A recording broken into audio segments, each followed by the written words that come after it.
And I'll call the school committee to order at 7:10. Okay. So I'm not going to talk a lot. My name's Michelle Geruso. For those of you who don't know me, I've been chair of the Heart Committee. I'll give you a little history. The Heart Committee, we did not think was going to last over a year. Well, it's been a lot longer than that. And we are very happy to show you what we have worked on, the district agreement, and we hope that DESE will give us the okay, or give you the okay, because it's up to the school committee to vote this in. There have been a lot of changes, a lot of different recommendations, and we are hoping, and not everyone thinks it'll get to town meeting this year. But I'd like to introduce Mac Reed, who's been the consultant working with us. Alan Genovese, Warwick. Cheryl George, Northfield. Jean Page, Bernardston. George.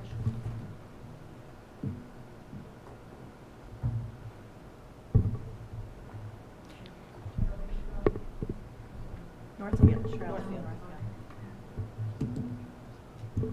Shally Pratt from Bernardston. Ginger Robinson from Leiden. Michelle Geruso, Leiden. Tom Wyatt from Warwick. Bob Keir from Bernardston. Jessica Marshall from Warwick. Julia Blythe from Northfield. And I am the school committee representative to the Heart Committee, Sue Riley McCray from Warwick, and I'm going to be Matt's assistant on the PowerPoint. Okay, sorry for my back here, but we decided that I should be talking with the people who haven't been working with us and know what's happening. Just thought I'd mention a little bit about, I am part of the Mars consulting group. We put this together about 7 years ago when a number of us were retiring as superintendents. The Mars consulting group has worked with 27 different projects over the last 7 years in 27 different school districts.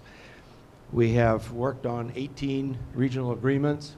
I personally have worked on 10 of those, working with towns. Your district agreement being the 10th one that I've been working on. We're currently working on 5 in 5 different districts, and I'm working on 3 of those. And just briefly about my background, I spent 41 years of full-time service in regional schools, teacher, counselor, director of pupil services, special education.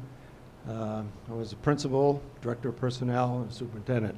So I kind of kept going until I was trying to find something that I could do well, I guess. So I kept moving around, moving along. So anyway, I've seen a lot of things and been in a lot of situations and seen a lot of regional school districts working on these kind of issues. So the Heart Committee, I've been working with for the last 6 months, and I can say that they have worked very well together. There have been some difficult issues, as you might imagine, as we'll talk about as we go through this. And I found that the committee was willing to just keep talking with each other, trying to understand each other, and came to consensus in all of these issues. And that doesn't always happen with all the committees that I've worked with. So they've worked very hard and worked very well, and their members have been very conscientious about coming to all the meetings. So we're looking forward to sharing with you the work that we've been doing. Okay, Sue. So what is a regional agreement? I'm guessing that most people in most towns have never looked at a regional agreement and probably don't even know that one exists. But as you can see there, it kind of describes how the school district functions, and it really describes the responsibilities of the district and the member towns and how they work together both legally and financially. Okay. So what is included in regional agreements? Just thought I would go through Yes. Is there a way to get a copy of this sent to us or something? Of the school present, PowerPoint presentation? Mhm. It's gonna be hard to write everything down. Right. And it won't be in Spanish either. So what is in all these regional agreements throughout the state, and they started back in the 50s when the first regional districts were put together, and many of those regional agreements have never been altered in all these years, and so that is why we have found that a lot of districts are interested in taking a look at them and trying to bring them up to date. So these are the things that are included in every regional agreement. What is the type of a school district? Obviously, you're a regional district. How the school committee works, how they're elected and whatever is stated there. Who are the students? And in your case, in all cases, you're responsible for a number of kinds of students. There are obviously the students who are in your schools, but you're also responsible for kids who are school choice out of your district, for kids who go to a charter school, and special needs students who are going to out-of-district placements. So it describes all those kinds of things. It's the part that we'll talk about the location and the leases of the schools. As I think you know, the district owns this building, and your towns own the elementary schools. And that's always spelled out because some regional districts own all of the schools in their towns, and it's more likely that what's happening here, that the elementary schools are owned by the individual towns. How is the budget built and approved? It's stated in there clearly. How are the assessments apportioned to the towns, which you heard the school committee just do tonight, but that is governed by your regional agreement. And how the district can incur debt. So obviously a legal process that is required. So it talks about who's responsible for transportation, which is obviously the district. How does this regional agreement get amended? And we're going to be talking more about that tonight. How do you include new towns? How can a member town withdraw from the region? That was not in your is not in your current regional agreement, and it is in almost all other regional agreements in the state. There has to be some mechanism for that to happen. And how does the regional agreement get reviewed? So those are the kinds of things that are in all regional agreements. And okay, next slide. So why is this regional agreement update needed? Well, obviously there were a number of people in your communities who wanted this to happen, but there are other reasons. Your original regional agreement was written in 1991.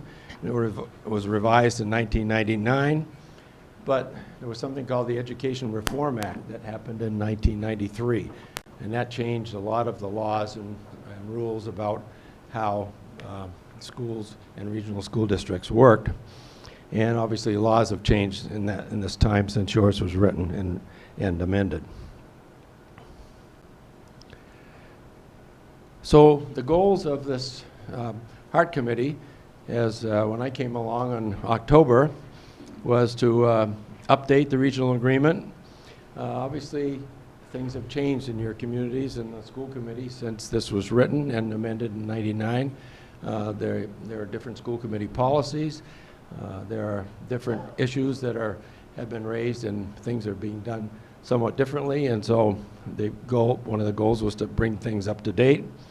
We have to conform to the Education Reform Act and the current laws. A lot of laws have been amended since 1999, and Department of Education has obviously changed a lot of the regulations since that time. So we had to find ways to conform to all of those things. We did have a few housekeeping things that we did. These are just examples that we changed the word pupil to student every time we saw that. The district is not just a K-12 district, but it's a pre-K-12 district. So that's stated any time that's mentioned. Right near the end, I know Michelle saw in your current agreement that says that the assessments will be paid by the town by check, and that probably hasn't been done for a long time, by check. So we struck that, that term. And it talks about the Board of Selectmen, and I know you call your Board of Selectmen the Select Board. So there were a few housekeeping things like that we accomplished. So, guess someone will have to decide. There are a number of changes that we'd like to share with you, and the question is, do we want to have questions at each one, or do we want to go through this and then have people come back to them? What would you like us to do? At each one. Sure. Is that All right. okay? Sure. Mhm. All right. We'll try to respond to, I'll take a stab at trying to answer, and then there'll be members of the committee can help with, well, yes. The first question is to figure out the percentage assessments. It was K through 12. So next year, the figures will change and we will include pre-K. Well, actually, assessment percentage. that's been happening for a number of years. No? Haven't used pre-K at all? Oh, okay. All right, well, It will be next year? or no, will that will not No, change. the money won't. Right. Oh, they do? Oh. Uh-huh. Wow. So, well, Somebody making these corrections in here, so. well, It doesn't Well, matter that it it no, could be. we just took out that I word. was thinking You- most you can- people It use doesn't say you can't EFT. pay by check, it just says you don't have to pay by check anymore. So, again, we're trying to make things as general as possible so that it can handle all situations, and this would be one of them. Yes? Could you offer the brief reasoning for these proposed amendments, such as the primary reason for adding the 13th school committee? What was Right. our committee's, Right. I'm going to go through each of them Okay. and try to explain it. So, the first one is the committee decided to add a 13th school committee member. As you probably know, in your 4 towns, each of your towns has 3 school committee representatives. That obviously could allow for a tie. And most committees are set up with an odd number of members so that it doesn't automatically give an opportunity for a tie. So this 13th member, what it says in the agreement and in the proposal, is that one person from any of your 4 towns, and anybody from any of your 4 towns can run for that 13th position, and whoever gets the most votes from all 4 of your towns will be that 13th member. So that's the rationale, just so that trying to prevent a tie. So, any question?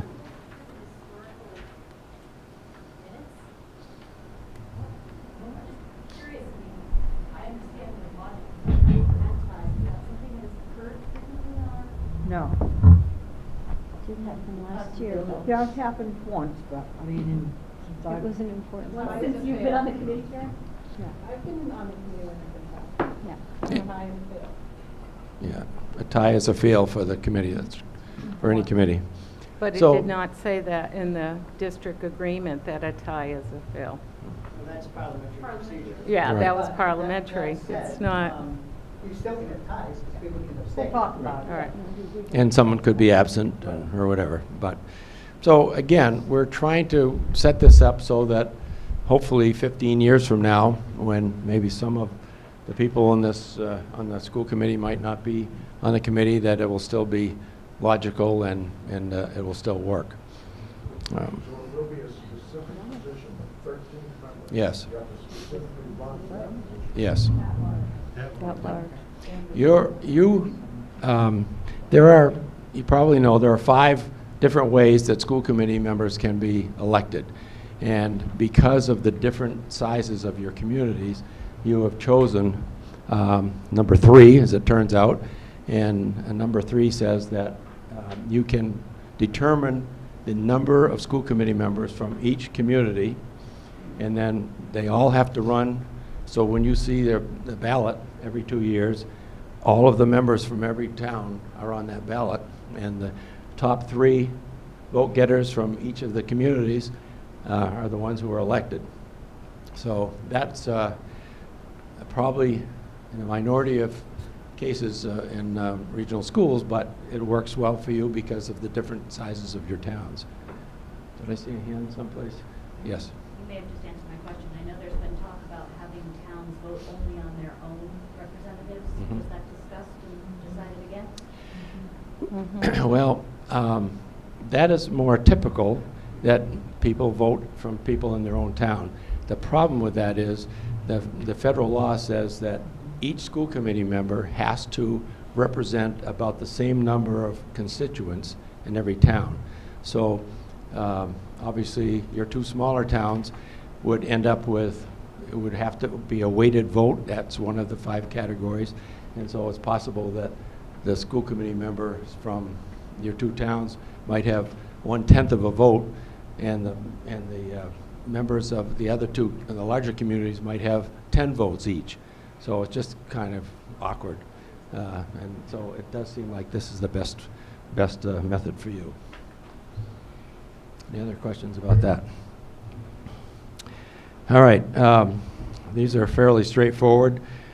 The committee decided that they would like to make sure that the chair and the assistant chair were rotated every 2 years, because that's when they're elected. That no one could remain on the school committee for more than 2 consecutive terms. There was a caveat that they proposed that would say if someone completed their 2 terms, went off the school committee, and at some point during that year there was a vacancy, that person could get appointed back to the committee. So, but it's basically to take a break after 2 years, after 2 terms. Yes. So I believe it's in the school committee policy that the position of chair and vice chair are voted on by the school committee after each election cycle. That's right. Yes. It is. Already. So would that then? It just means that you couldn't keep electing the same person as the chair So what person. you're not saying, okay, so you are saying that there could not be consecutive terms for the chair. Right. We'll have to hash all this over and. Part of the rationale for that was so that there would be a continuity of leadership, usually, at least 2 years. Maybe. The first year you figure out what you're doing, and the second year you're doing it. And just in general, the ideas that the Heart Committee worked on incorporating into the district agreement were based on feedback they got from a lot of different people in towns, and it's an agreement that's supposed to represent everybody in all our towns. So they were just trying to listen to the feedback that they were getting. Where the lines are drawn, the district agreement requires the school committee to go out and what the school committee's policies dictate. And which agreement is in charge when those 2 things are not in alignment? The regional agreement. So It supersedes the regional school agreement committee policy. supersedes the school committee policy. Yes. So we would hope that if something changes here that affects your school committee policy, that school committee will review those policies to make sure that they are in line with whatever gets put in the regional agreement. And, this document has to be approved at our town meeting by our towns, right?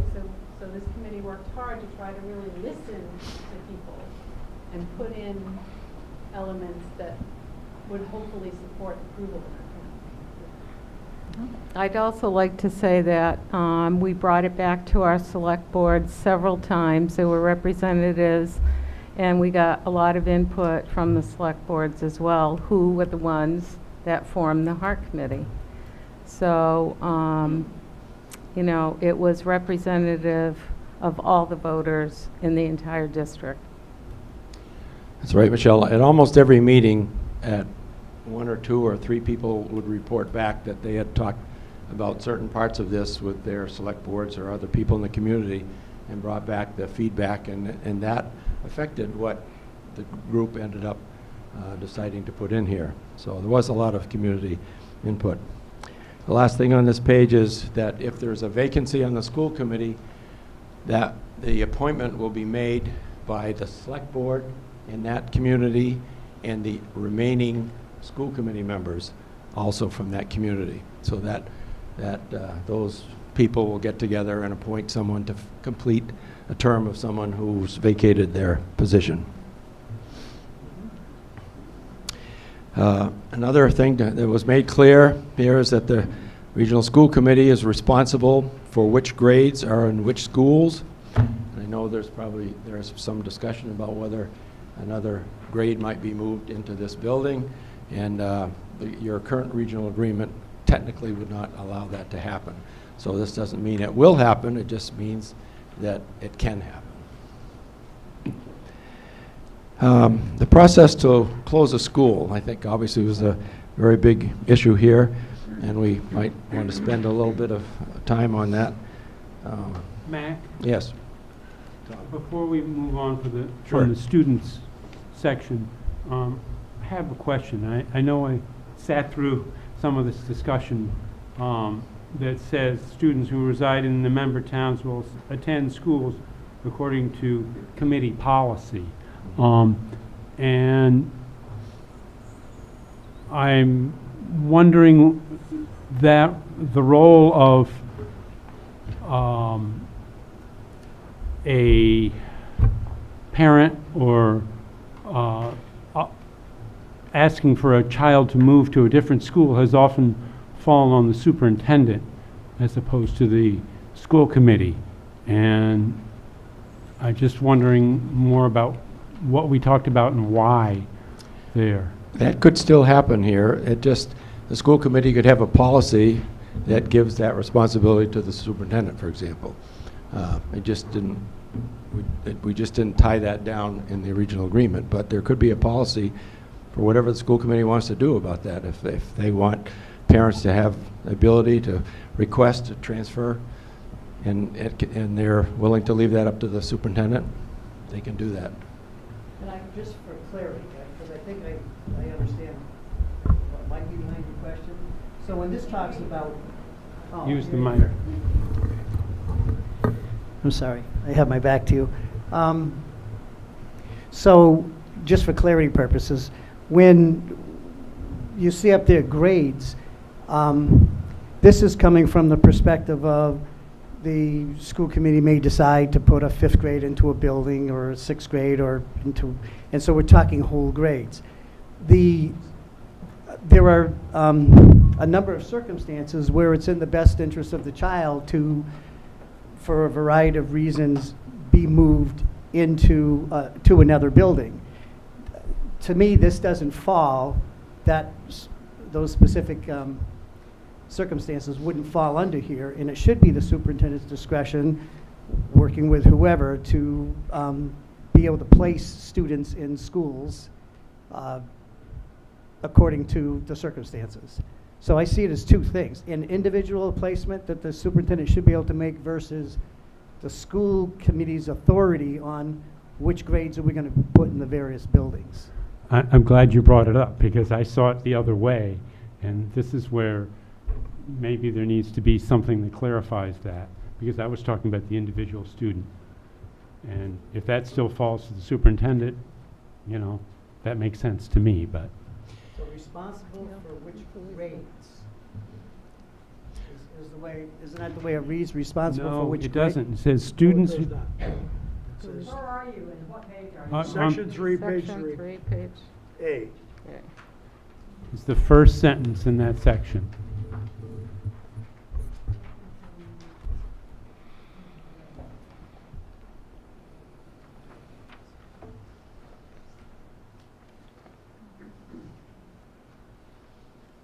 Okay, were you here for that? Were you here on our committee? Yeah, I was like, maybe you weren't there. What this states is that students will be assigned to buildings in member towns according to school committee policy. It does not specify that they must attend in their own town. It doesn't say that grade 6 cannot be moved to Pioneer's building or cannot. Am I too close now? I want to be sure you hear me, Sharon. Okay. It merely says that that the school committee policy will be the determinant here. That's all it says. I wasn't the one that asked the question, but thank you for clarifying that. I do have another question. So just to add to that, we try to write things in a way that does not preclude the school committee from making decisions about things. This is only meant to tie down things that have to happen in a certain way. But if it's absent it being stated directly, then the school committee obviously has the right to make decisions. Yes? It feels like a gray area when you say that the district agreement supersedes the school policies, and yet we're saying, well, if you have the policy, then you can revert to that. So if it's in the district agreement, then revert back to the school policy. So what is it you're actually saying? Well, I'll try again. If it says something specific in the regional agreement, that supersedes school committee policy. If it's not specific in the regional agreement, then school committee policy can be whatever it wants to be. So as long as it's not prevented in here, the school committee has the authority to do what they think is right. So I would assume that the school committee could defer to the superintendent on an individual student moving schools. That's their policy. Yeah, I mean, that's historically what we have done, and what the superintendent, and if it were a special needs child, or the superintendent and the principal and the teachers would get together if there's a student that wants to go to a different school. But the district. But the grade level would probably, then that's a different conversation. Your current regional agreement already speaks to special needs students, allowing that to happen, but Excuse me, yes. Mac. Would it be helpful for people to hear what the old wording was? Yeah. That we had originally, because it's basically just taking that down, and I think probably that could be written into school policy.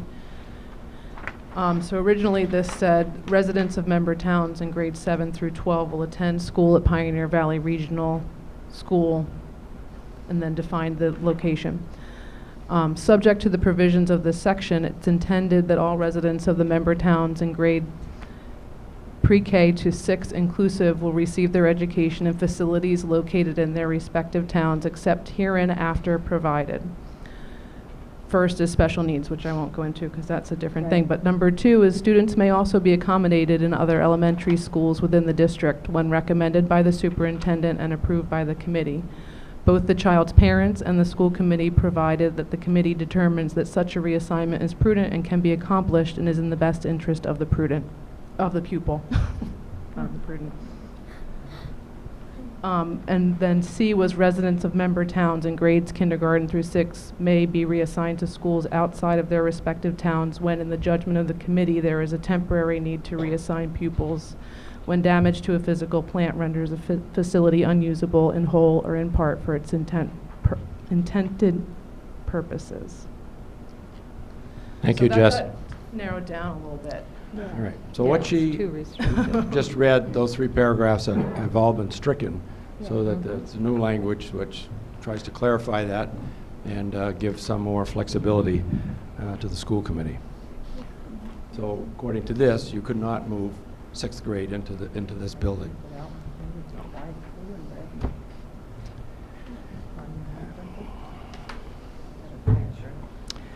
All right. I made for myself a separate copy of the section that talks about closing a school. And you can see that this new language takes almost 2 typewritten pages to make things very specific about what has to happen.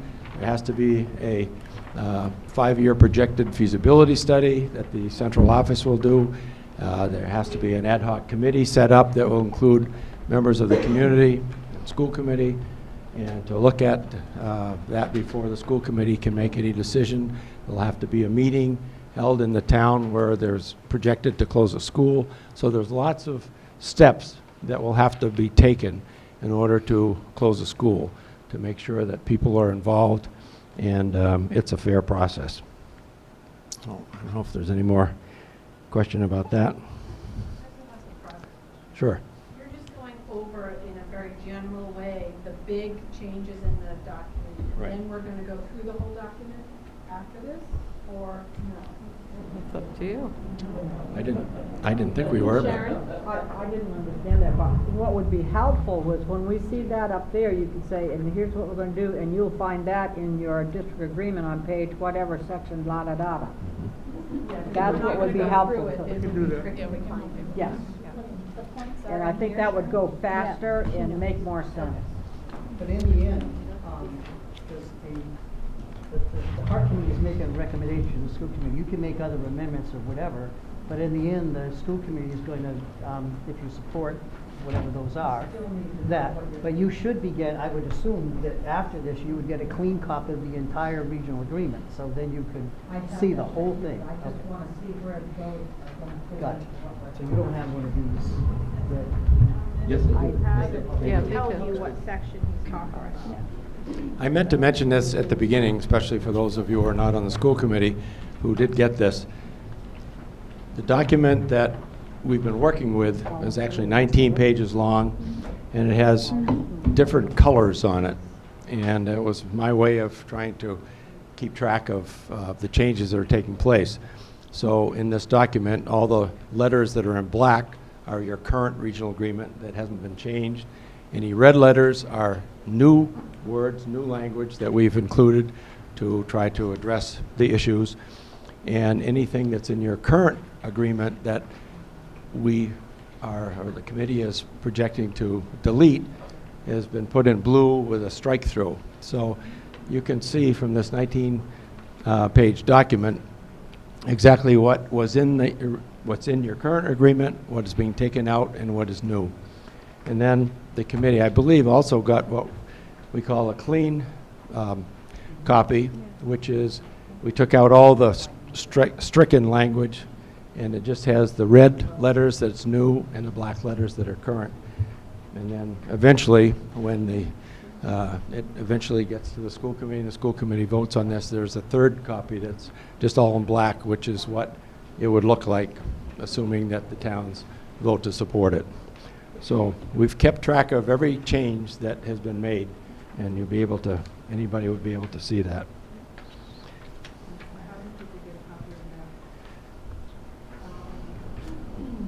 So all the school committee members have been sent it. They had it all printed at home, they could print it. Yeah, I stopped trying to print that. I've had It so many just- versions of that come up with us. Yeah. So do I. Yeah. Put on the school committee's website. What do you guys think, John? Is it appropriate for the document showing all the changes to be put on the school committee's website? Of course. Okay. Well, it's not voted on yet, so It's it's not. not, I would do it after it's voted. But it's a public document. There's Yeah, nothing to hide. It is. Nobody's trying to hide anything, my goodness. Just trying to make life Whoa. easy. It would make sense to put it on, but I would have a huge disclaimer. Put discussion, in- right. On every page, just, proposed, so that it's clear. Working document or something. Working document. To follow that, Working document. to follow these comments up, about 5 minutes before I left my home today to come out here, I got a call from the Department of Education, and again with a request that we make it very clear that the Department of Education has not totally signed off on this. Their legal department is looking at it now.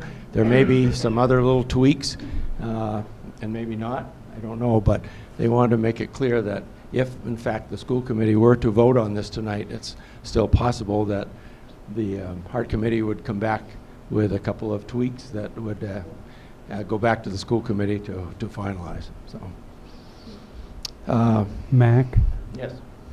are we done with are we still talking about the process to close the school? We can, sure. All right, because just like you got called by Desi, I went to the select board meeting in Warwick on Monday, and they had a wrinkle that they wanted to throw out. And it's the reason, it's a little funny because this document, the soonest it would go in effect is July 1st of this year.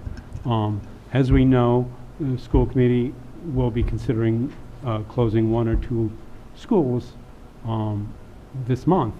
And the Warwick Select Board felt that the school committee may well look at what the Hart Committee has prepared as a basis for thinking about things like compensation to the town.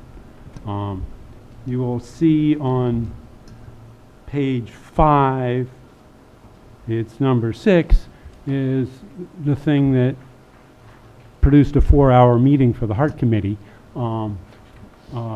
which has to do with compensation for a town whose school is being closed.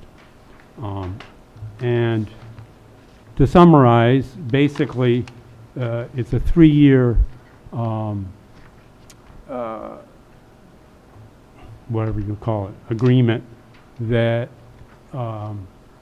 as long as the school is been closed and not been fully repurposed or sold, the district would pay the cost for maintaining a fully functioning school would be split 50-50 between the district and the town.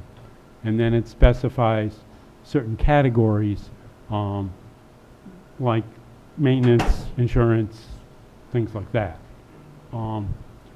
What the Warwick Select Board felt like was appropriate in this situation would be that a minimum amount of custodial services be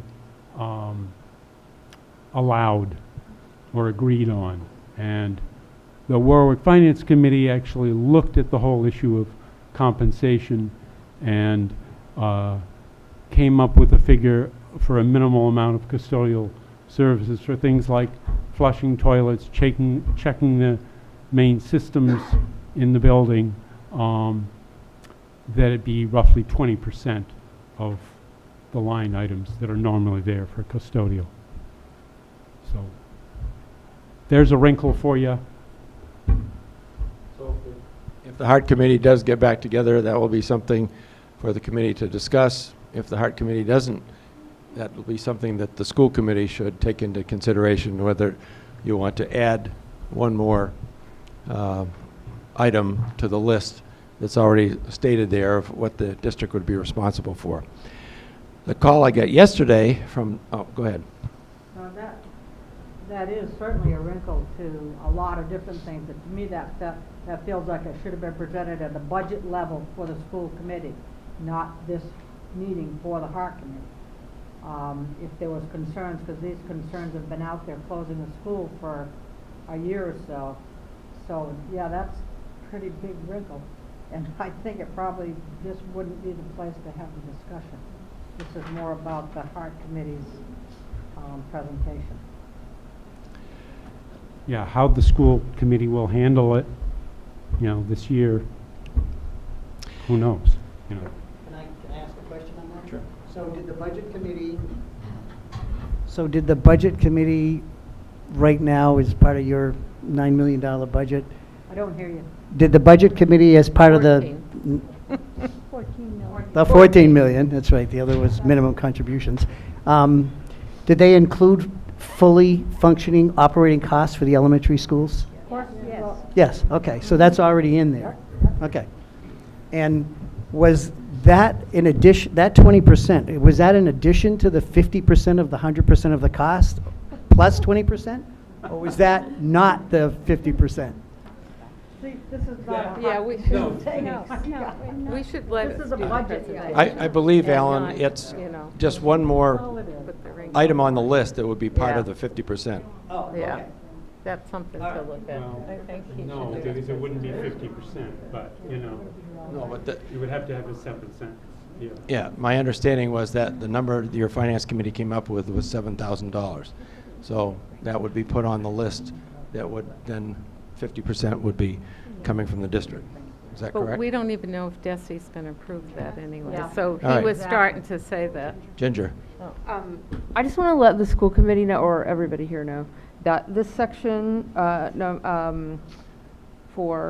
item 6 that we're talking about right here. It's on page 5, 6 in the middle that we're talking about. Section 3? About compensation to a closed school was debated for literally hours. There are people on this committee, me being one of them, was over here. There were other people on the committee way over here, and this was our compromise. I'm not telling you not to change it if you want to. It's fine if you want to, but I just want you to have that information that this was the result of compromise and many hours of discussion. I appreciate that, Okay. respect that. I was going to mention that the call I got yesterday from the Department of Education was a concern that it may not be legal for the school district to pay a town, literally send a check or somehow a direct deposit or something. EFT. So they are reviewing that now. According to Michelle, you said that has happened in another case. Heath, yeah, in the Mohawk district. The Mohawk district did pay Heath, apparently.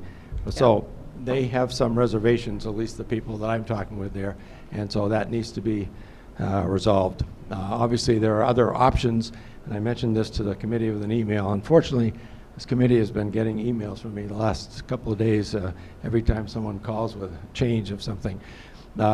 So another way to do it is to lower the assessment of that town, for example, as opposed to paying them that amount. Still amounts to the same thing, but Tanya? I wouldn't think that there's a mechanism in our ND or expense reporting through the state to report a cost to a town. I would think that in order for us to actually directly pay the town, we would still have to have some sort of lease with the town for that building for it to be the district's responsibility and allow for that payment to happen. So I do expect that the DESI's going to come back and tell us that we would need to do a reduction in assessment versus actually paying the town, because that no longer relates to educational expenses. It's like a payment in lieu of tax agreement. Yeah. Right. Yes, sir. It seems to me that this should be part of the lease agreement, and maybe not part of the district agreement. Because when you do a The lease, lease you've already broken. you know, well, we're talking about future leases though. This is a future possible document. The last lease, we saw what happened there. They didn't get signed, and that was a month to month, and there was nothing in there regarding payment after the lease was broken or ended. So I would, in all reality, I think most cases in the real world, it would be part of a lease, not part of a district agreement. Right. It certainly could be, except a lease is up for negotiation. If this gets in here, it's going to happen. That's the difference. Well, that's why I'm bringing it up. Maybe it wouldn't be in here. Well, we'll have to pass it Yep. out. The select board's We'll have to wanted pass it in out. here, so that's why it's in there. Yeah. That's the tricky part. So, Well, we have to discuss it. I can't vote on this tonight. That's No, for sure. no. And I will say, I only put the vote in just in case, because if it's not in there, you absolutely can't, Right. right? So That's there was right. no expectation of the Good vote. idea. as Ginger said, this item was did take the most discussion of anything in this agreement. Oh, go ahead. I just object to the fully repurposed. Oh, we had that conversation I think the too. word fully should be examined. Should be what? Well, Examined. Some You're talking about the actual some cost. town could use 90% of the Yeah. building. We said It's that. not fully repurposed. It's not fully repurposed, but the district would still be paying. And since I know that my town pays a much bigger percentage than either of the proposed closures, I'm concerned. Should not say fully, it should Julia. be a proportionate or something. So we did hash that out a lot, in part. You came to the wrong conclusion. We might have. But I'll just address that. We felt that none of the towns would leave the building completely empty because they couldn't insure it. So every town, if they have a building that's been closed, they're going to repurpose it in some way. They're going to have a meeting there once a week or once a month or something. And so we were trying to make sure. Permanent offices filling up half the building and the district paying for the whole building. Sure. I should say that Wordsmith. part of this compromise that was reached here is somewhat to compensate the town from losing its only school. So everyone understands that that is a difficult thing, to have a town that doesn't have even an elementary school in it. So to your point, I think this is, it's not, it's more than just the actual money. It's the idea that that town is not going to have a school, and so therefore the district is compensating the town for up to 3 years. Yes. When you say the district is compensating, it's the two towns that are remaining that would be compensating. And I have the same concern she does. And also, is there any way of prorating that 3 years?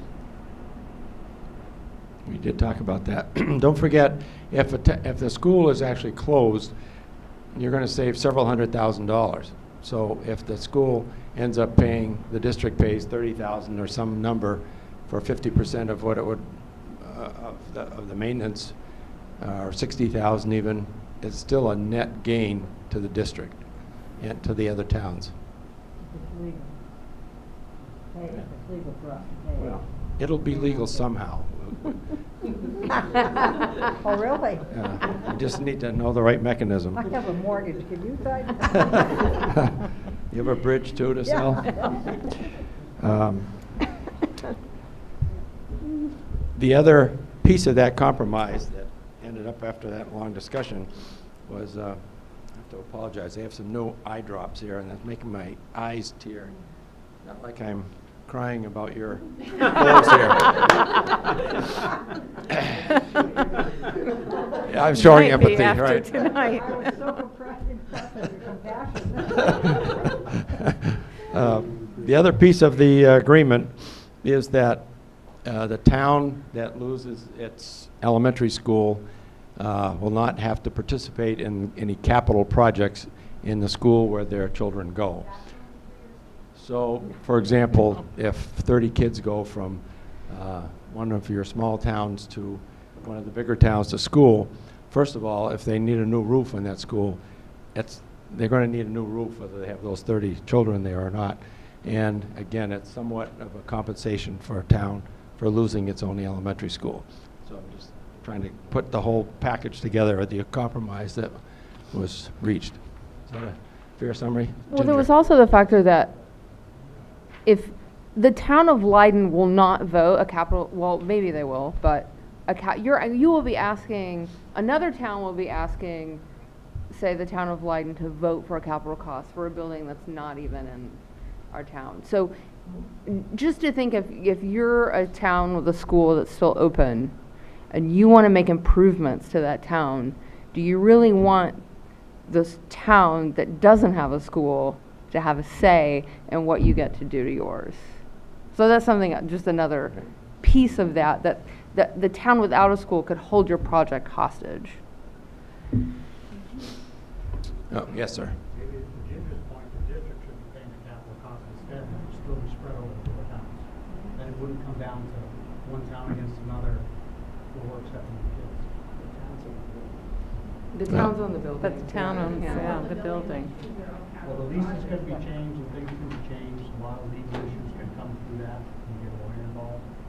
Everything can be changed. Everything's on the table right now, right? Just for an educational standpoint, are you basically setting up a two-tiered system in your schools at that point? Kids whose parents pay for the building and kids whose parents don't. Do you think the kids won't know that? I hope Well, not. I don't think kids probably don't know that. I hope they don't tell the They kids. might hire them. But again, my point is, I don't think Yeah. 30 kids going from one school to another are going to affect the capital projects in that other school. It's not that the towns won't be paying any money toward the school. We just won't be paying for the capital cost. So we'll be paying normal wear and tear. We'll be paying for any cost under $10,000, which we haven't gotten there yet. So it's not that the town without a school will not be contributing, just not to capital improvements. Yeah, good point. In your thoughts, Ginger, wouldn't the town who doesn't have the school ultimately would be paying through their tuition. Their assessment. Their assessment. There's no tuition. Yeah. Your assessment. We're not Assessment. tuitioning Yeah, your well, assessment. Assessment. Yeah, they would be paying the same cost per student that That all everyone- Yeah. the towns would pay, yes. Yeah, they will not be relieved of the general responsibility. Take 10% off because you don't own the building? Then the next three sections, the budget process language has been updated and made more legal and more in tune with the ESC regulations, but there was any real change to it. Same with the assessment language. The only thing that I noted is that right now your assessments, well, they continue to be based all or in part on the enrollment of the students from your towns. But it's based only on the students who are actually in your schools. So I mentioned before, foundation enrollment, we have included in this agreement now that assessments will be based on foundation enrollment. Foundation enrollment includes the kids that are in your schools, school choice out, charter school kids out, and special education students who are out. So it seems, as the state is saying to us and other districts that we've been working on, it's more fair. If one of your towns, for example, has no kids choicing out of their school, and another town has 100 kids choicing out, why should they be paying differently for that? So the assessment is based on all the kids in the town that the school district is responsible for in those four categories, which makes it more fair. So it doesn't matter how many kids are school choice in one town versus another. Everybody's going to pay for the number of kids that they have some responsibility for. Yes? Pardon me? What's the question? Would homeschool fall under any of those No. categories? Homeschool is not, you're not responsible for those kids, even though that's kind of a two-edged sword because those kids are able to come and participate in after-school activities and other kinds of things, but technically you're not responsible for them. The district is not. So does the state set that figure? Yeah. Foundation enrollment? Yes.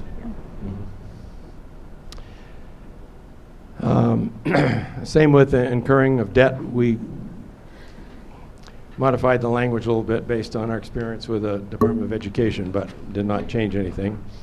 Capital, it was quite a discussion, and so that has been changed. The vocabulary has been changed, and it specifically says capital is redefined to include building modifications to the structure and systems that exceed $10,000. Right now, there's, is it 5,000 or no, nothing? Nothing. The facilities director coordinates with the towns for their individual buildings, but the projects here at the high school are ones to improve the building, but he purposely tries to keep the carpet under $10,000 every year to help the town. So that's where I had tried to propose a $5,000 amount. But if we get into, items that need to be replaced, like air handler that's only $6,000, that's really a capital expenditure from my perspective. And if we have to start budgeting those things as a normal operating expenditure, it's going to affect our assessments to the towns. Right. So. For the elementary schools, it's been about 5,000. I've been on board for 12 years, and that's kind of. So. Better for the town. So obviously, it all comes from the taxpayers, whether it's assessed from the district or the town comes up with that money. But in the past, we had a lot of talk about carpets. Carpets have been made capital items. Carpets will no longer be capital items from the district. It's not just the rooms, because as Alan helped with this wording here, it says modifications to the structure and systems that exceed 10,000. Well, carpet does not modify the structure or the systems in the school. So there'll have to be some negotiations with Tanya and her department and your finance committees and whatever to work that out. So it may be that the district's assessments are going to have to go up somewhat to take on some of these responsibilities, but that means that the towns can lower their costs because they won't be paying for it. So it'll come out in the wash, but it just means an increase probably in the district's assessment. Matt, can you just point out where we changed the due dates of the assessments to a month prior to where they are now? Because I'm not seeing that. Okay. Yeah, the next page. Part D. I don't remember. Okay, thanks. It's on the top of page 9. Page 12 of the modified. I have page 9. Okay, I have you must page have the 11. clean version. I have the clean version, So it's sorry. under Oh, D, yeah, right? D, yeah. Yeah. So- I just didn't see you had that pointed out on here, and I think that's important. Those words were in red. What's 9? Okay, and the 6. the next one, the last one on this page, your Question. yes. Question back. And then there's one up there. Oh, yes, sir. That's right. With all due respect, is there any way that you can speed this up? Well, No. This is No, a- we need to go through This is it really very important. thoroughly. we want to make sure the school committee knows all the changes that are being recommended and given an opportunity to ask questions. The last on that page, in your current agreement, there is a section that says that if a town, one of your towns, raises some money separately and wants to say that they're only going to have 10 kids in every classroom, they're going to come up with money to pay some extra teachers, technically, you could do that. The Department of Education is saying that has to go through the school committee. The school committee would have to approve if any town comes up with some special funds and wants to put, so that one elementary school children will have more than elementary kids in another grade. Probably it can't happen as easily. And the school committee it would have to be some really concrete reason, and the school committee will have to approve it. All right, we're almost on these sections. We have some new language clarifying how a new town can join the region, and there are some things, for example, that Before we yes. move out of that section, Mm-hmm. on the copy that I have, it's page 7, it says operating budget, which excludes capital, debt, and transportation. There's debt in the current budget. Will that be taken out next year? It is not capital. Capital is for a fixed item. The note that we are taking for borrowing is not capital. It's been based. I didn't say it was capital, and this says debt. It's capital debt. Debt specified for debt, correct? Mm-hmm. It says capital, comma, debt, comma, and transportation. Yeah. Well, capital is, the term capital is described prior Yeah. to that. Debt. She's asking about debt. We have long-term debt in our budget because of our legislation, so that's, I think, where the question is. But the state has specifically told us that it cannot be, it has to be considered part of our operating budget because we're not getting anything for it. It's to cover expenses that have already happened in the district. So this is a specific situation that we have legislation for, and we have vetted it out with the state multiple times. But typically, debt is got, if it's a RAN, I think that's the type of debt that's being discussed here, a RAN or a BAN, which is a revenue anticipation note, or a bond anticipation note, which you would be pulling to actually pay for a specific item, or you would be paying it back once you receive revenue on those items. So that might need to be specified a little bit further, because the note that we're pulling for the deficit doesn't fall under your typical capital or debt. And like I said, it's been vetted through the state, and they have told us how we have to budget for that. Maybe, Tanya, we can have a conversation about that. But But future debt would fall under this category, regardless of current. Correct. Yeah, I think that's what we thought for future, yeah.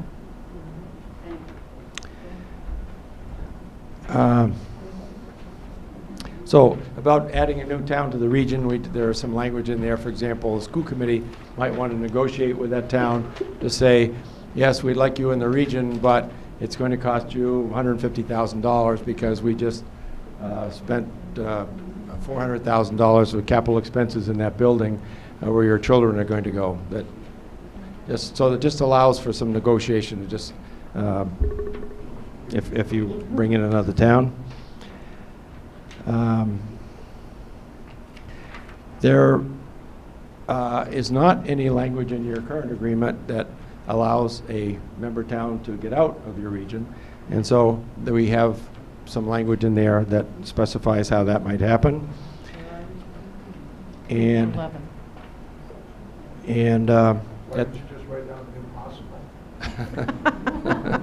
well, it should be difficult. You don't want people doing that willy-nilly. And every place that I've worked or heard about that a town has considered that, when they actually looked at what their expenses would be, it was cost prohibitive for one town to go on its own, to have administration and be responsible for all the upkeep in the buildings and staffing and whatever. So, but at least there is a mechanism if necessary. And the last piece we've been putting in the regional agreements is that the school committee will have to review this every 5 years. So, and there'll be a little ad hoc committee set up and make a recommendation to the school committee, and if there's something that needs to be changed, fine. If there isn't, then it's good for another 5 years. But most of these, like yours, hasn't been touched since 1999, and a lot of things have changed since then. So I just want to be almost wrapping up here with, there has been a lot of community involvement, as we have said. You have representatives from all the 4 towns, members of your school committee and select boards and finance committees, and citizens, and it's been open to the public. Some nights there have been public there. Your newspaper reporter has come to almost every meeting. Every meeting. And is, I assume, is letting you know what's happening in an unbiased way. And then I just want to talk about the approval process. So the Hart Committee did vote back on February 13th, but as we know that there have been a few tweaks since that time, and if there are more, it's maybe necessary or possible for the Hart Committee to get back together to talk about those, to make a final recommendation to the school committee, or it's conceivable that the school committee can just pick up where we left off and make those decisions themselves. But anyway, the point is that the Hart Committee has and will perhaps again make a recommendation to the school committee. Then this is totally up to the school committee. They do not have to abide by what the Hart Committee has forwarded. They can look at these things and make tweaks in them, change things, delete things, whatever. This is really up to the school committee before it goes to the towns. During this time, as I said, the Department of Education's legal people are looking at this. We would ask that your district council and your town councils take a look at this agreement also to see if they see any issues. Okay. And then it will go to the select boards. The select boards are required to put it on a warrant. It'll go to the town, and at each of the town meetings, it's a majority vote to approve or not to approve. At a town meeting, that the town members cannot make any changes. Somebody can't say, I'd like to make an amendment to change this section or that section. It's either up or down at each of the towns. And your agreement now requires that 3 of the 4 towns, the law says 2/3, but obviously 2/3 for you is 3. 3 of your towns must approve it. And if that happens, then it gets signed by the select board and the chair of the school committee. It goes to the Department of Education for the commissioner and we would not let it get to the towns without knowing that the commissioner would approve it. So that's kind of a something that should automatically happen. You can see in the next slide that there are the numbers, the people who have been working on this for the last 6 months and maybe more. And I guess that's it. We're certainly open to answer any questions or try to help out. Yes? So I have a question. Where do the two small towns that are sitting between this old agreement that can now be overridden specifically by the school committee and this new agreement which hasn't been approved and yet maybe looks good, but what I don't understand, so the school committee can close these two small schools without having put this into place? Because, so then this becomes irrelevant for the two small towns eventually, if they close us? That is conceivable.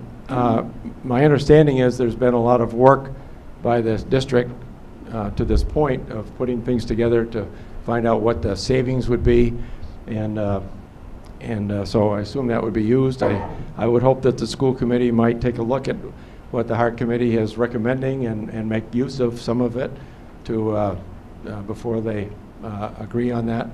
But it's true that if until this is actually approved, obviously this language does not have to be used.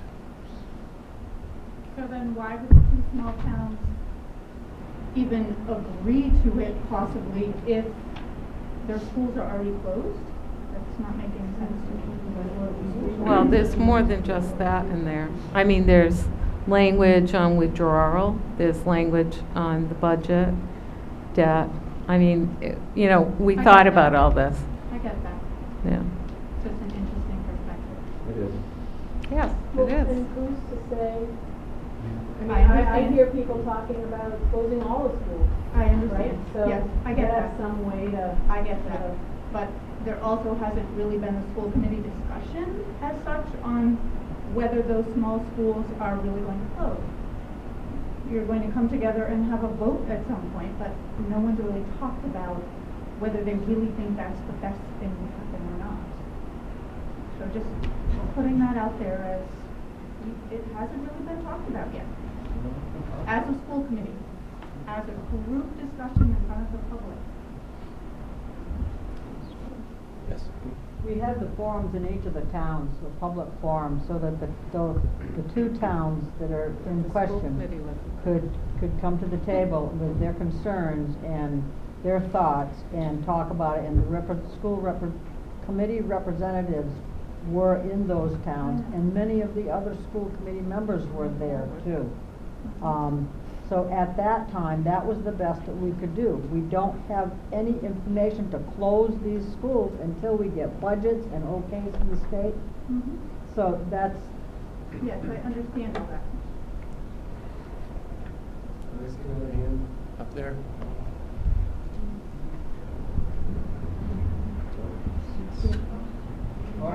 So, yeah, Jane? I just want to thank everybody for their hard work. Yes, I do Yes. too. Thank you. I have to say, this was a great committee. Mac had many times commented to me in an email how he thought our committee worked very well. And so this is a good example of the four towns coming together. And we did have some tough times. You know, we had a 4-hour meeting and we couldn't come to a consensus. But in the end, that's what we ended up doing. And so I think it's a good example. The more we communicate and collaborate with each other, we can come to some good decisions for the future. Sure. About withdrawal of member towns, it doesn't address whether or not we close the elementary school out, but still want to remain as part of the Pioneer District and send our students here to Pioneer, but we don't want our elementary school as part of the district, maybe the town wants to just take on that cost. Is that considered pulling out of the district, or is it partial? They would have to have a tuition agreement or a choice agreement with the school, just like any other town that kids would want to come to this high school that aren't. If, I'm not sure I totally understand your question, but if your elementary school is closed, your town is still part of the district, and yeah. But if you withdraw, yes, there would have to be negotiations for a tuition agreement. Well, let's take Warwick, for example. Okay. They don't want their school to close, understandably so, okay? So they want to keep their elementary school open. Right. Not have it part of the district. The district has nothing to do with that elementary school. It's all town run. But they need a place, obviously, when those kids are done with elementary school, to send them to high school. And they still want to be part of, a partial part of the Pioneer District, because they need a school. So if the answer is for tuition or what have you, okay, that's all I wanted. Right.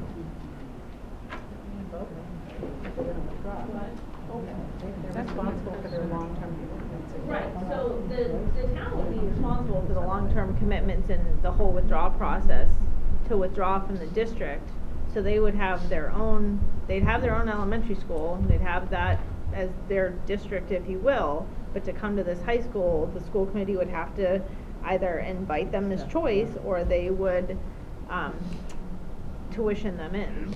And with, we currently have choice kids that are coming in from Irving, but the district is looking at doing a tuition agreement with Irving, just like Gil Montague does, because it's clear that the school choice funds that come from the state are not enough to pay for educating the students in our district. Is there still debt on this building? No. No, okay. But they mentioned OPEB. So there's OPEB and pension OPEB liability. is other post-employment benefits.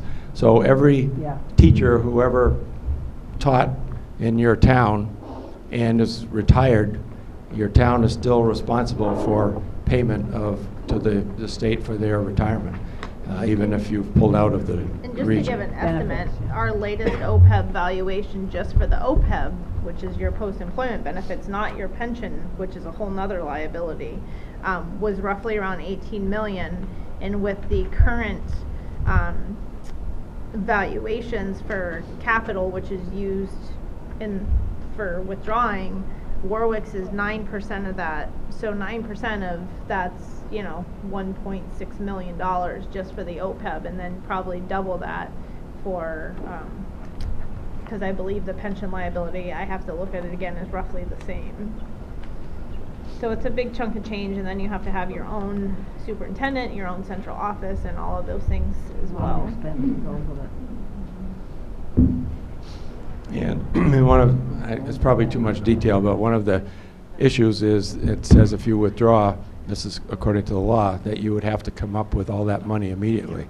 So that doesn't mean you couldn't borrow it, but you would have to be able to pay the district, and the district would put that in escrow to pay those pension and OPEB benefits for as long as those teachers that worked in your school live.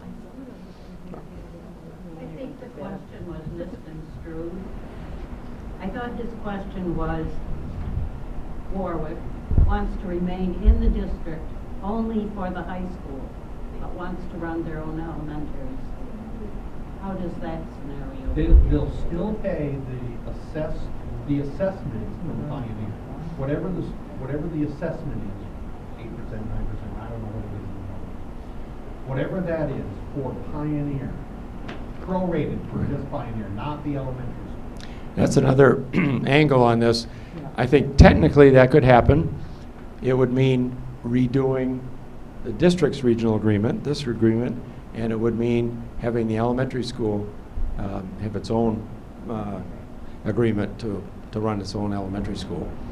But it would mean redoing that, and the other three towns would have to agree, or two of the other three towns would have to agree to let that happen. But that's possible. And I would think that they would somehow figure out what the OPEB and pension liability is for teachers specific to the elementary versus Right. the high school, which I think would get very complicated.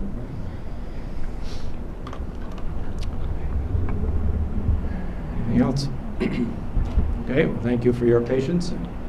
I'm sure your members here are available, will be available over time to continue to answer your questions.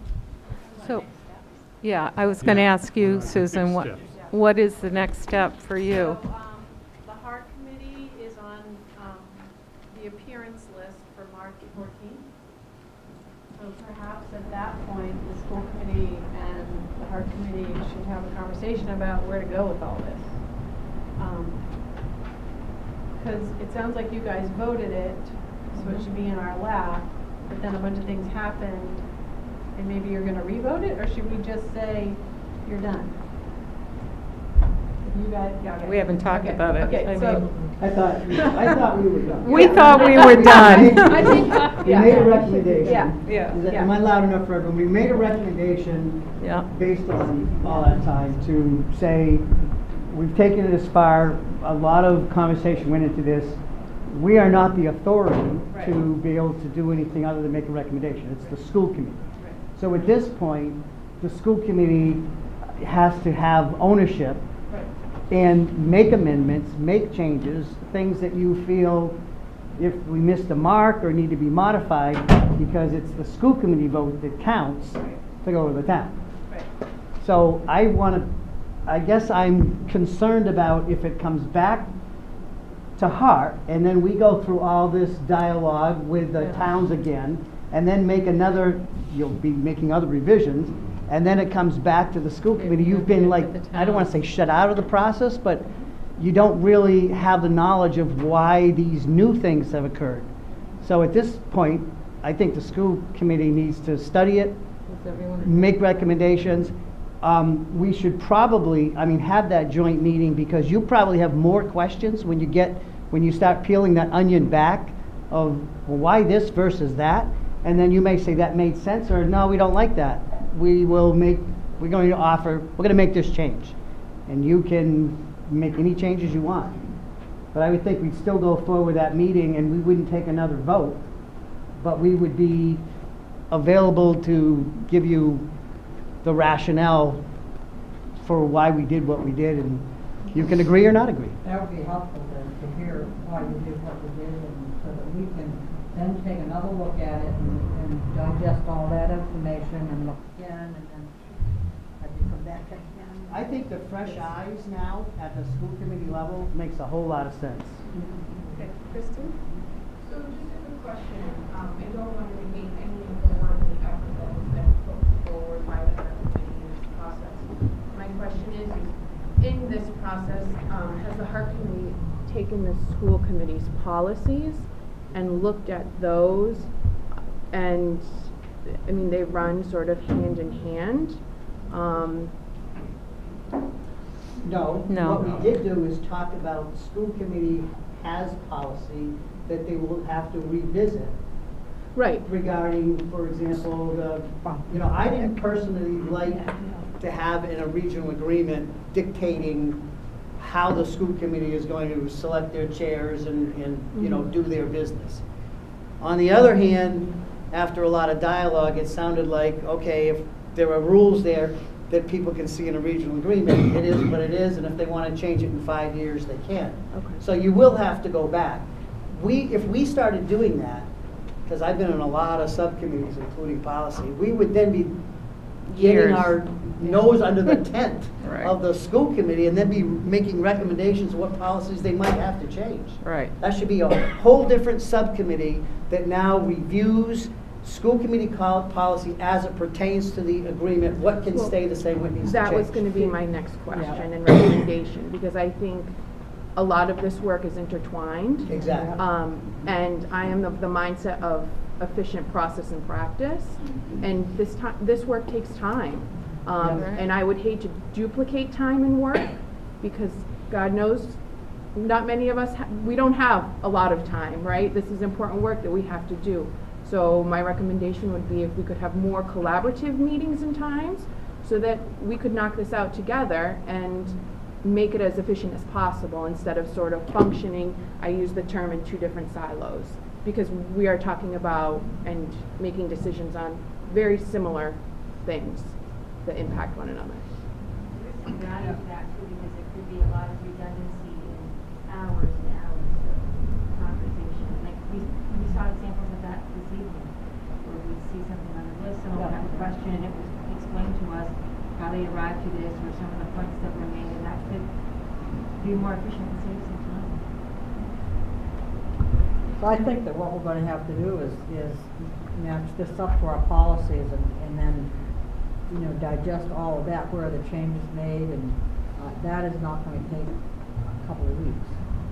But you don't have to do that Yeah, you don't- before it's approved. Right. If this is I approved, wouldn't then you approve go it back. unless it was done that way.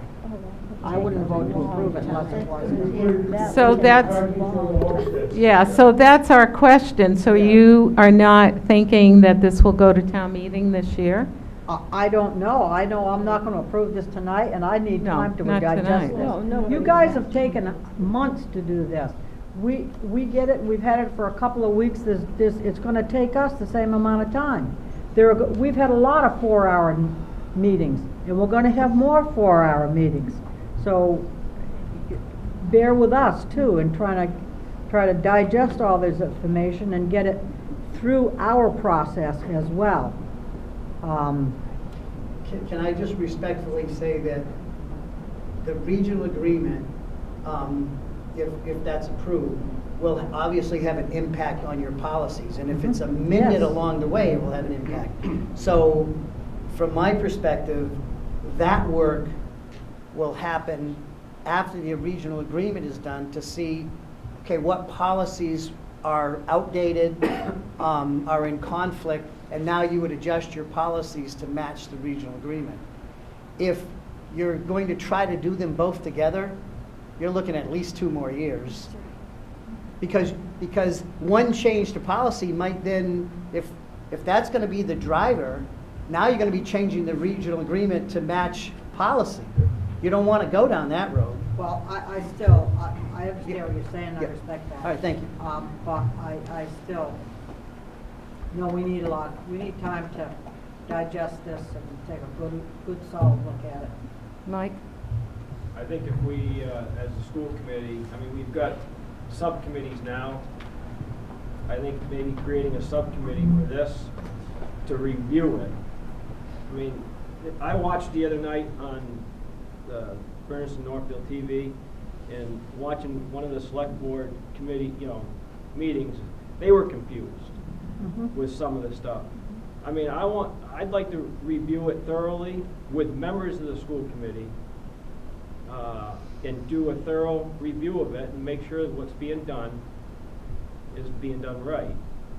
I appreciate all the work that's been presented to us, and that's key recommendation items that we have to review now. If we just vote on it and say then we'll change the policies later, I don't think that's the correct way to be looking at it. But I think having a committee from the school committee, a subcommittee to review the articles and make sure that everything's right would be fair to this committee, because in the past, from what I've seen, we haven't reviewed certain items and then we catch out for it after we vote on it. And we're not going to go down that path again. So. No, that's okay. The only thing I would say is that you are making decisions without anything in your agreement. And like in your current, there's a lot of decisions that you're going to be making, and it's not in your current agreement. And the townspeople know it, and the select board knows it. Are you trying to pressure us? No. Oh, God. I'm just saying, there's a lot of legalese things that, But the legal process still has to take place. It's still being evaluated. Yes. The recommendation that it is evaluated by our legal counsel, by the town's legal counsel. It's currently at the legal counsel of DESI. So at this point, it could come back with multiple changes. Yes. And that would require additional time and review. Right. No, I don't think so. Because we've been working. So I think it would be, Wait a minute, Jess has a question. I have another, I don't know. I don't know that going to a subcommittee is going to be the way to go, personally. I feel like we need to collaborate, that I feel like it would be more beneficial to have all of us spend time together with people who have been through every line of this agreement and work through every line of this agreement as the school committee together.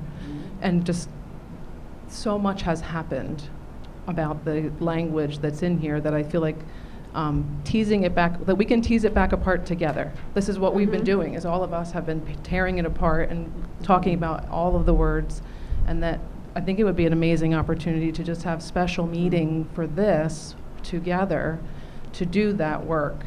I don't know that that's right, but after going through this process here and then being on the other side of feeling like I don't know what anything about this new document means from where we're sitting. I don't think it can be accomplished in a school committee meeting as part of an agenda of everything we're trying to accomplish.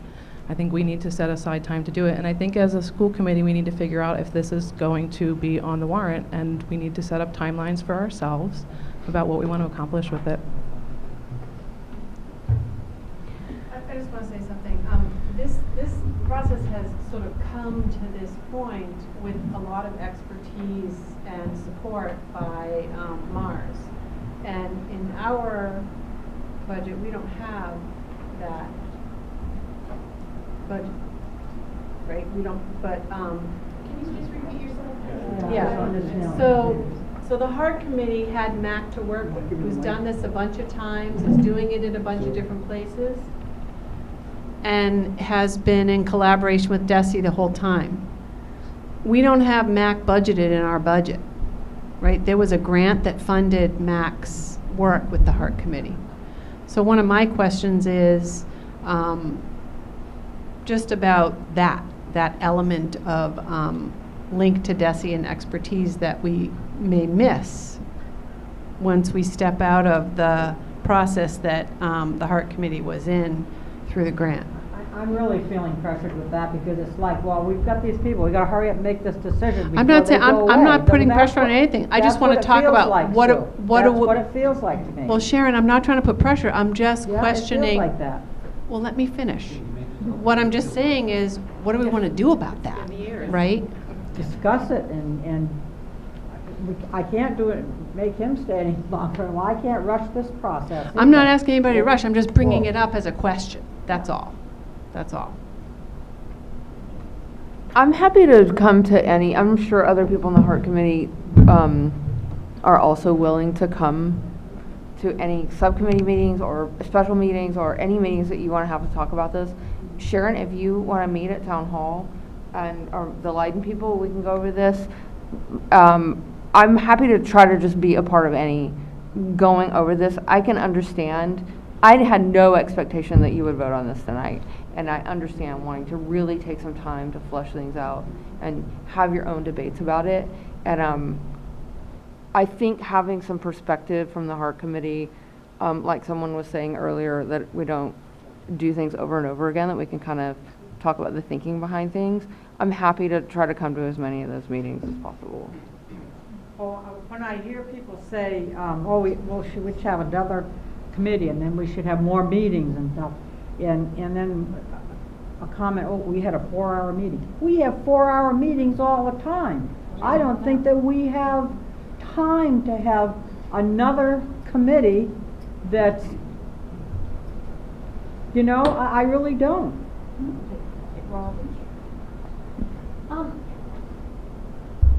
It's just a comment thinking about going forward as a school committee, listening to what I'm hearing or what I've heard tonight from the Heart Committee.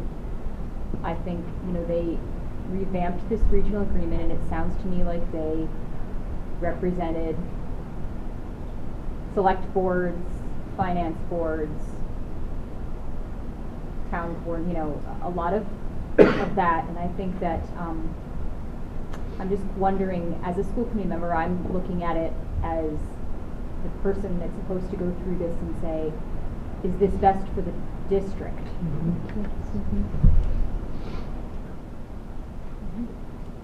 And I think that that's our role here, and to come back and say, this is what we think is best for the district.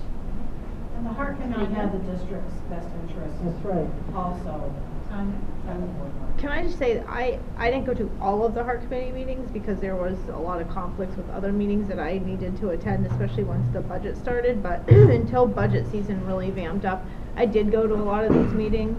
I didn't necessarily have input on the language because a lot of that's legal and that's where Matt came into play, but this is definitely been hashed out. John also went to some of the meetings when he was able to, so the district really had just, to the school committee, the district's best interests have been taken into place. The idea of this regional agreement that's presented to you guys is to create that flexibility, because we don't know where this district's going to be in 5 years. We could be one school, we could be two regions together, we have no idea, but rather than having to go back and do this in 2 years again, these long meetings and the time has been spent in collaboration, asking John and I questions. We haven't been completely left out of the loop. We've definitely been part of this process. We've been asked things, we've been asked for financial information, to give the district flexibility to be sustainable moving forward. So that's just kind of, the school committee doesn't feel like we weren't involved in the process at all. The administration, myself and John, were asked questions, we were involved, we went to as many meetings as we could to be part of this so that it wasn't just done by the Heart Committee and thrown on the school committee without any district involvement prior to that point. And I'd just like to comment, I mean, if you were there, Tanya and John, you were there. It is the expert here who told us how the wording had to be. We did not know the wording. It was Mac. And Steve Hemmen came to meetings. And so, you got to know what that is. And then it's still, whatever you do, still has to go back to Desi. And Desi could, he was the expert, him and Steve. We weren't. A lot of this language was put in there by him. So that's why changing the language, might be something that you would not know. He's done, how many did you say regional agreements, Mac? 10 with other districts. So, we had the expert. So I'm just saying. Bob was first and then. Three members of the Heart Committee from Bernardston came before the select board, and the select board in our town didn't agree totally with everything. But honest to God, we have to come to some common ground. Right. We all have to bend a little bit. It's not going to be perfect in our eyes, but we start somewhere, and in 5 years, we'll be looking at it again. I don't know. Right. Like some people say, one town should be able to turn the budget down, but we never pass a budget probably if that happens. Yeah. I just wanted to say thanks to I was at the early Heart Committee meetings, was at the very first one that was at the Senior Center where, the board asked for it to be formed, and then the school committee members have been on, who have representation at every Heart Committee meeting. So when you bring it forward, I don't think you have to feel angst about having a subcommittee flush it out, because in essence, you've had a subcommittee at every meeting, because you've had representation at the table from day one, and sometimes those members moved in and out, but thank you for your grit and tenacity in keeping at this, because wow, when I think back to those first meetings that I didn't have it, I didn't stick with it. Not that I was ever appointed, but I just thank you. And I think that it has been fussed out fairly well, but certainly the school committee needs to do its due diligence, but you've had members on this well-rounded committee, so don't feel like they haven't had a voice, because they've been essential to its success as well. Yes. I would think that the school committee would take this and, thinking about it, that they had an ad hoc committee that looked at the disagreement for them and giving them recommendations. So when you talk about a special committee, they're gonna, as them being a special committee, they did all this work because they had the experts behind them. It wasn't like there was just an ad hoc committee that did not get the information and bringing that to you. So I would think you'd want to think about it that way. And it's a living document. We know there's going to be things in it right now that down the road are going to have to be changed. Or there's things in it right now that we missed, or things that should be in it that we missed, and down the road, we're gonna have to go back and look at it. So please think of it that way, and I hope that you'd have a meeting in the near future to get together and hash out that little bit. And I think if you do it, we could have it in front of the towns in May. So it sounds like the next step is not to do this as part of a regular school committee meeting, but to have a separate meeting between Hart and the school committee.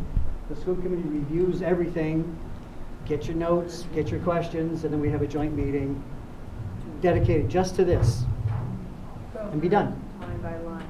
And if someone wants to review it and look at what policy that it might impact, and at least list them, you'll have an idea. All right, I think that we need to stop. Yes, at Bob. this point. Bob. The real thing though is we all have to be on the same page. Right. People are gonna be asking us questions because they're not gonna read this. Right. Or, I mean, people can read obviously, but they're not gonna understand the implications of this. They're gonna be looking to you and to us for the answers on how they should vote on this issue. Yeah. So, That's we why all we have to wanna be on the take our same time page. and not, just push it through. We wanna be sure that- Okay, I think we're, Sue, do you want to schedule a joint meeting with? So why don't we, I don't think we can do it right now. Okay. But, Karen? Yeah, why don't we put on the agenda On the 14th. on the 14th to make a decision about the path forward from this point. So maybe under the Hart appearance Yes. section, that's when we Yes. will address. Yes. Everybody be thinking about it, and we'll try to make a decision about how to take At our it. meeting on the 14th. All right, I want to make a motion to adjourn. Second. Second. All right, all those in favor? Yeah. And thank you very much. Thank you. Thank you, Hart Committee.